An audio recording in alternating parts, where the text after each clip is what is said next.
반갑습니다. 10불불 언어 강사 이태성입니다. 자, 5강 이제 클래스에 대해서 살펴보는데요. 자, 4강의 내용 잠시 좀 정리 좀 하겠습니다. 자, 4강에서 배웠던 거 메모리 할당과 해제에 대해서 우리가 살펴봤었죠.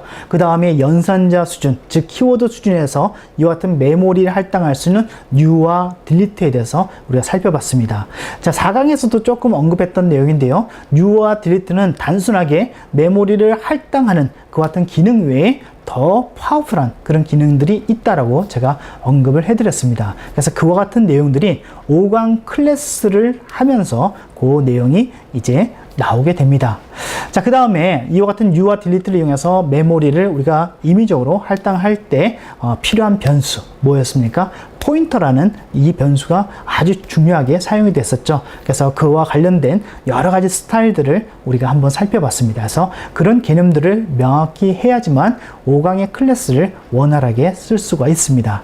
자, 그 다음에 이 클래스 여러분들 많이 들어보셨을 거예요. 그렇죠? 그래서 객체 지향 언어의 가장 핵심이 되는 부분이 바로 뭐냐면 이 클래스입니다. 하기 때문에 10불불에서 가장 중요한 부분이라고도 볼 수가 있습니다. 자, 그러면은 5강 클래스의 내용을 보면서 그런 내용들을 쭉 제가 설명을 드리도록 하겠습니다. 자, 클래스 여기 나오죠. 그래서 클래스의 그 개념을 보게 되면 사용자 정의 타입입니다. 뭐 어려운 것이 아니라 사용자 정의 타입, 즉 뭡니까? 프로그래머가 임의적으로 내가 무엇 변수라든가 이런 부분들을 내가 정의해서 사용하고자 하는 그런 타입에 불과합니다. 그렇죠? 그 타입이 된다는 것은 결국 뭡니까? 메모리를 생성해서 사용을 할 수 있다는 것이죠. 자, 그 다음에 이와 같은 클래스로 우리가 그 형식을 우리가 정의를 하게 되면은 그 안에는 무엇으로 구성이 되는가? 바로 여기 나오듯이 변수와 함수로서 이루어집니다. 그래서 이 변수와 함수는 이 클래스 안에서 사용하는 아주 특정적인 기능을 하는 그 같은 변수와 함수가 되겠죠. 그래서 이와 같은 변수 함수를 전부 다 우리가 멤버라고 하고 그 같은 멤버라고 했을 때 거기 안에 있는 변수와 함수를 각각 멤버 변수, 멤버 함수 이렇게 얘기를 합니다. 그 다음에 그와 같은 클래스를 구성하기 위해서는 이와 같은 스트럭처 아니 클래스 CLAS라는 소문자의 클래스라는 키워드를 사용하면 되고요. 그 다음에 앞에서 제가 말씀드렸듯이 사용자 정의 타입이기 때문에, 그렇죠? 타입이기 때문에 뭡니까? 클래스를 선언하게 되면 거기에 들어있는 그다음에 메모리를 생성합니다. 그렇게 메모리가 생성되었을 때 그것을 뭐라고 하느냐? 바로 객체, 즉 오브젝트라고 얘기를 합니다. 오브젝트를 얘기를 하고요. 그 다음에 우리가 객체 지향 언어라고 하면은 이와 같은 객체들을 이제 가지고 와서 그 각각의 그 클래스들마다 특정적인 기능들을 하겠죠. 그 특정적인 기능들을 가져와서 관계를 설정하고 또한 상속이라든가 이런 여러 가지 관계를 통해서 좀 더 다양한 그런 기능들을 할 수 있는 그런 클래스를 만든다든가 아니면 클래스를 모아서 우리가 전체 프로그램을 구성하게 됩니다. 그래서 이렇게 했을 때 이것을 객체 지향형 프로그래밍이라고 얘기를 합니다.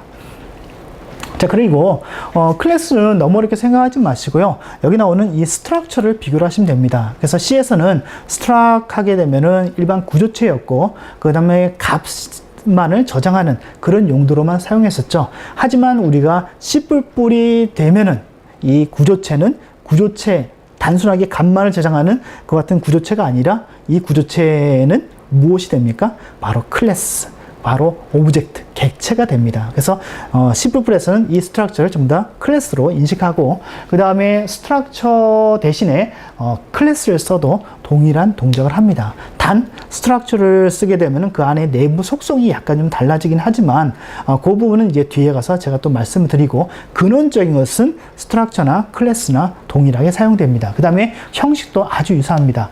그래서 스트럭처를 쓸 때 보면은 그 형태가 스트럭 이렇게 되어 있고 그 다음에 구조체명을 쓰고 그 다음에 대괄호 이렇게 해주고 여기 안에 우리가 사용하고자 하는 이제 변수를 쭉 나열했었죠. 그래서 우리가 사용했을 때는 이와 같이 그 변수만 쭉 나열했었는데 이제는 무엇이다?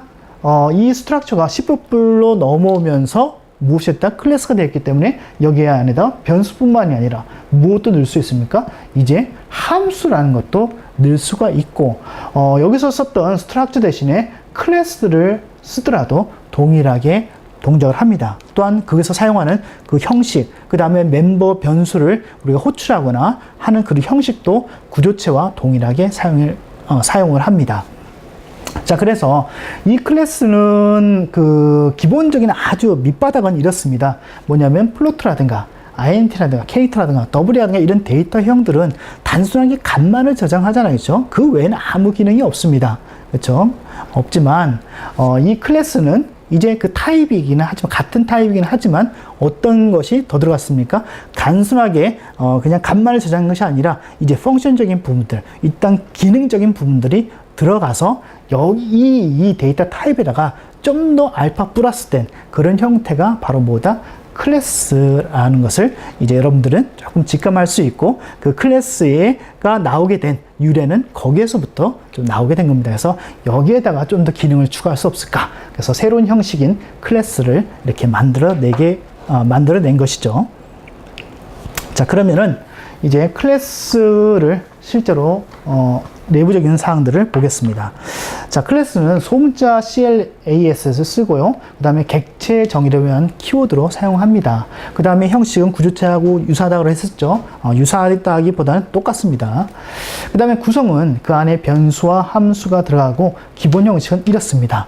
자, 클래스 앞에 써주고요. 그 다음에 클래스명, 즉 구조체명, 클래스명 이렇게 해주고, 멤버 리스트. 이 멤버 리스트는 뭐가 들어갔습니까? 변수와 함수가 들어가겠죠. 해놓고 세미콜론으로 이렇게 마무리를 짓게 되면은 이 안에 들어있는 변수와 함수는 이 클래스 명으로서 이 클래스 타입으로 선언한 그 클래스를 통해서 이 변수와 함수를 사용할 수 있게 됩니다. 자, 이 부분은 우리가 네임스페이스 써보셨죠? 그 네임스페이스에서 사용한 것과 아주 유사합니다. 네임스페이스도 뭡니까? 네임스페이스 안에 여러 가지 함수라든가 클래스가 있었죠. 그 클래스들은 자기 소속사가 있었잖아요. 그렇죠? 그와 같이 여기 있는 변수와 함수의 소속은 누구다? 이 클래스에 소속이 되는 겁니다. 네. 자, 클래스 사용 예입니다. 자, 일단 제일 먼저 멤버 변수를 한번 넣어볼게요. 그래서 이렇게 우리가 정의를 했는데요. 자, 클래스 소문자 들어가고요. C. 그래서 관례적으로 클래스 명들은 앞에 대문자 C를 붙여줍니다. C를 붙이거나 안 붙이거나 상관은 없지만, 그래 관례적으로 여기 C를 붙여주고요. 그 다음에 이와 같이 중심이 되는 그 단어별로 이렇게 우리가 나열을 해줍니다. 그 다음에 여기 안에 변수를 이렇게 넣었습니다. 이거는 뭡니까? 구조체 형식하고 똑같죠, 그렇죠? 똑같은데 뭐가 다릅니까? 앞에 언더바 m, 그렇죠? m 언더바가 있습니다. 그래서 그 변수에 m하고 언더바 있고 그 변수명이 있으면은 이거는 뭐다? 이 클래스에 들어있는 그 같은 멤버 변수다라는 것을 알리기 위해서 일반적으로 관례적으로 이 프로그래머들이 이와 같이 코딩을 합니다. 그래서 관례적인 것은 되도록 쓰는 것이 낫겠죠. 예, 그래서 여러분들 변수를 쓰실 때 단순하게 그냥 nx, ny 쓰지 마시고 이와 같이 m을 붙여주는 그런 그 습관을 좀 들이는 것이 좋지 않을까 생각을 합니다. 그래서 이렇게 해주고, 그래서 요거는 구조체가 똑같으니까 큰 무리가 없을 겁니다. 자, 두 번째, 이제 멤버 함수를 넣어보겠습니다. 자, 요 똑같고요. 그 밑에 이렇게 넣었죠. 그 다음에 리턴 타입 있고, 근데 똑같네요. 그쵸? 그냥 함수를 그냥 통으로 딱 넣었네요. 그쵸? 넣어서 이와 같이 하고, 그 외에는 별다른 게 없죠. 예, 그래서 지금 클래스라는 거 안에 무엇이 들어가 있습니까? 크게 얘기한다면 이와 같은 변수, 그 다음에 프린트라는 함수가 이렇게 하나 들어 있습니다. 그 다음에 함수를 쭉 하고 난 다음에 뭐 뒤엔 세미콜론이 없죠, 그렇죠? 예, 그래서 이렇게 우리가 멤버 함수를 넣을 수가 있고요. 자, 그 다음에 또 하나, 지금 같은 경우는 이 프린트 되어 있고 이와 같은 그 함수의 코딩량이 상당히 작습니다. 그렇죠? 작을 때는 뭐 이렇게 해도 상관이 없는데, 일반적으로 사용하는 그 함수의 구현 코드들이 이렇게 한 줄로서 나오는 것이 별로 없죠. 예, 하기 때문에 이와 같은 부분을 만약에 클래스 안에다가 해주게 되면은 클래스에 있는 내용이 너무 길어집니다. 그렇죠? 그래서 실제로 정의와 그 같은 그 함수, 즉 멤버 함수에 대한 그 그 실제 코딩은 우리가 분리를 할 수가 있습니다. 그래서 분리하는 형태를 한번 볼게요. 자, 분리를 할 때는 이와 같이 스코프 연산자, 그렇죠? 이와 같이 스코프 연산자를 사용하도록 되어 있습니다. 그렇게 반드시 그렇게 사용해야 됩니다. 해서 이 클래스 안에는 이와 같은 함수가 있습니다 라는 것까지만, 이 원형만 넣어주면 됩니다. 넣어주고, 그 다음에 실제 구현은 그 밑에, 그렇죠? 보이드 해주시고, 그 다음에 이 함수가 어느 그 클래스의 함수다라는 것을 알려줘야 돼요. 소속이 어딘지 알려줘야 되죠. 그래서 이와 같이 C 포인트하고 스코프 연산자 해주시고 프린트를 해줘서 실제 구현을 합니다. 이렇게 되면 어떻습니까? 그 정의와 그 다음에 실제 구현이 이렇게 분리되죠. 예, 분리되고요. 그 다음에 여러분들이 나중에 비주얼 비주얼 스튜디오를 이용해서 여러분들이 클래스를 이제 생성을 하게 됩니다. 클래스를 생성하게 되면은 요 부분은 뭡니까? 헤더 파일로 가게 되고, 그 다음에 이 부분, 그렇죠? 이 부분은 CPP 파일에 탁 탑재가 되어서 이제 실제로 이제 코드를 이제 분리해서 사용하게 되는 그런 형태를 여러분들이 경험할 수가 있을 겁니다. 자, 중요한 것은 이와 같이 스코프 연산자를 이용해서 정의와 그 다음에 실제 구현, 함수의 구현을 이렇게 분리할 수 있다는 거. 이런 형태도 가능하지만 이런 형태도 가능하다는 거 여러분들이 기억하시기 바랍니다. 자, 클래스는, 그쵸? 그 타입이죠. 그쵸? 타입들의 특징은 뭡니까? 선언을 해야 됩니다. 자, 선언을 하게 되면 무엇이 생성됩니까? 바로 메모리가 생성되죠. 메모리가 생성되고 그때서야 클래스는 클래스가 아닌 뭐가 됩니까? 객체로서의 역할을 할 수가 있게 되는 겁니다. 자, 그래서 여기도 나오듯이 클래스가 선언됐을 때 객체라고 한다 되어 있죠. 그 다음에 클래스는 사용자 정의 타입이기 때문에 변수 선언과 똑같이 우리가 사용할 수 있습니다. 변수 선언 어떻게 합니까? int 예를 들어서 m 이렇게도 할 수 있고요. 그 다음에 int m 이렇게 해서 3 하면 별같이 되죠. 또 int 또 아스테리크 m 하게 되면 어떻게 됩니까? 포인트 변수죠. 그렇죠? 이와 같은 모든 타입들을 이 클래스로 이런 형식으로 클래스를 선언해서 사용할 수가 있습니다. 자, 그래서 그 예를 한번 보면서 제가 설명을 드리도록 하겠습니다. 자, 이 부분이죠.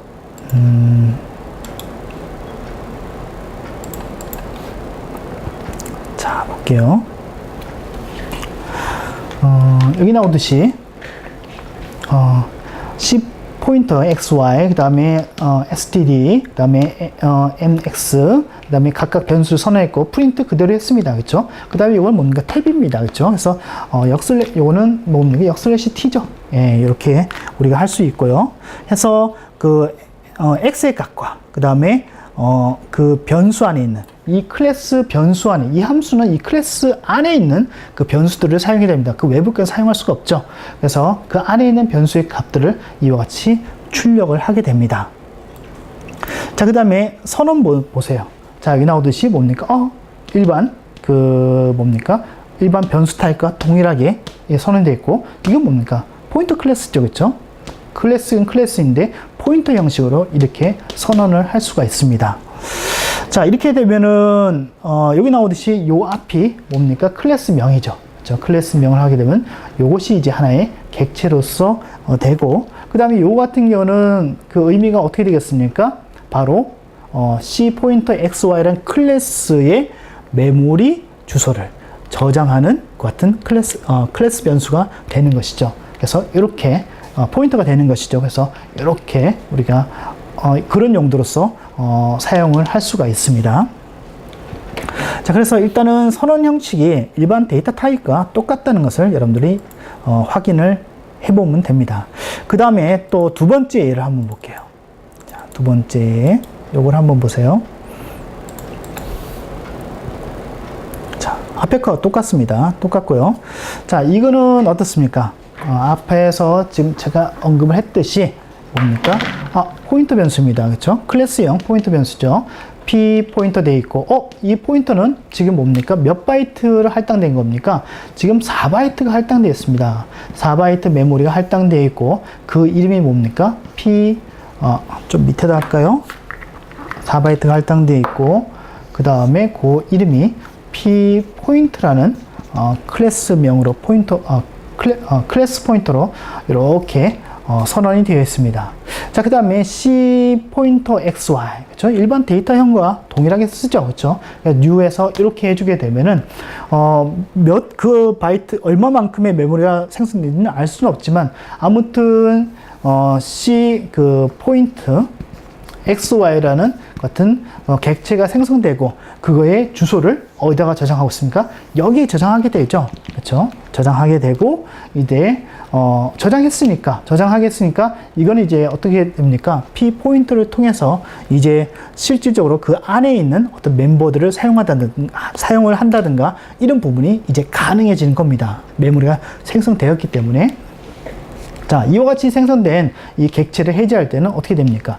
딜리트 이렇게 하면 되겠죠. 그렇죠? 그래서 이 부분은 뭐가 똑같습니까? 앞에서 우리가 메모리 할당할 때 했던 그 부분과 동일합니다. 자, 이와 같은 경우에는 객체의 생성이 new를 통해서 우리 생성이 되고 딜리트를 통해서 해제가 됩니다.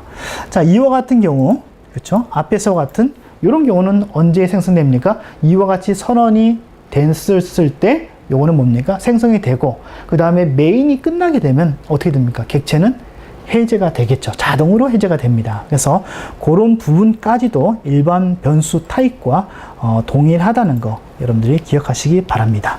자, 그렇게 해서 클래스의 선언까지 살펴봤는데 어떻습니까?